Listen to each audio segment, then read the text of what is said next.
飞船出现故障，船舱内的重力装置已经失效。雷诺向外望去，此时的飞船正在一处太空维修站内，几艘无人机正在引导飞船前进。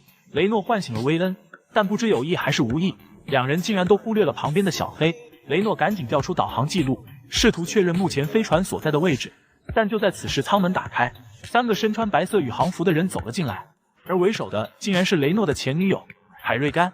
海瑞甘告诉两人，他们的飞船已经偏离航道几光年，目前正处于亡灵4区的沙姆太空站。